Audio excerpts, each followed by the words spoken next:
L'affirmation que représente le fait de mettre en regard la même histoire avec deux variations poétiques et historiques distinctes procède chez moi d'une idée très basique en réalité, mais qui apparaît aujourd'hui un Himalaya à grimper, à savoir que ces maisons-ci sont aussi des maisons où l'on conserve, où on représente, où on ressasse, on pourrait dire, un répertoire qui constitue dans sa base une sorte de ferment et d'unité commune qui s'appelle la langue française.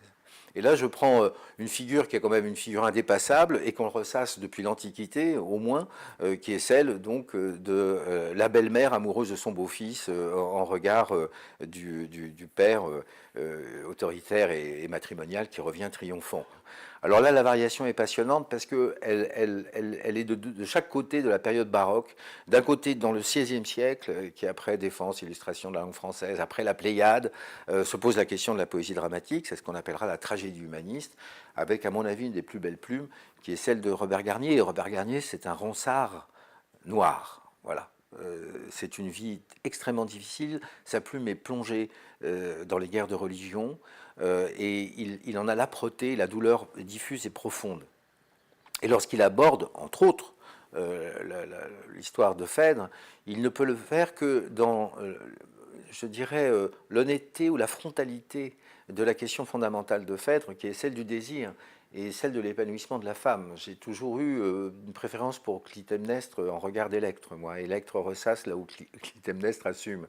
Et le scandale que représente Clytemnestre dans un féminisme compris, je le trouve sublime, quoi. Et j'ai la même admiration pour Phèdre, pour autant qu'elle assume son désir dans la plénitude de ce désir.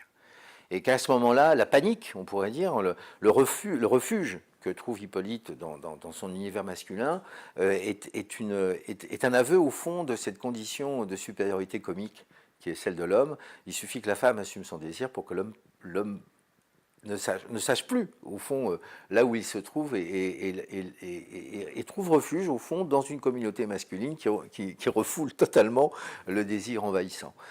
Et de l'autre côté, donc, aller aborder Racine en regard de Garnier, puisque les deux se regardent, et tout d'un coup montrer à quel point une orthodoxie, j'ai envie de dire de l'immobilité, et un point d'équilibre sublime, va faire que pendant 3 siècles, en fait, on va disserter ou discuter ou argumenter sur notre émancipation langagière en regard de l'autorité de Jean Racine. Parce que quand on parle du classicisme, on ne parle que de Jean Racine. Je voudrais bien savoir de quel auteur autre dramatique on parle. On ne parle que de lui. On peut parler dans la comédie de Molière aussi, mais fondamentalement, on parle de Racine. Et le vers de Racine est ce vers épuré, ce vers tamisé, totalement tamisé au sens où il est passé au tamis de ses rusticités possibles, et qui correspond à une dramaturgie de la rétention, qui, évidemment, en regard des débordements de Garnier, est soit un acquis, soit une perte.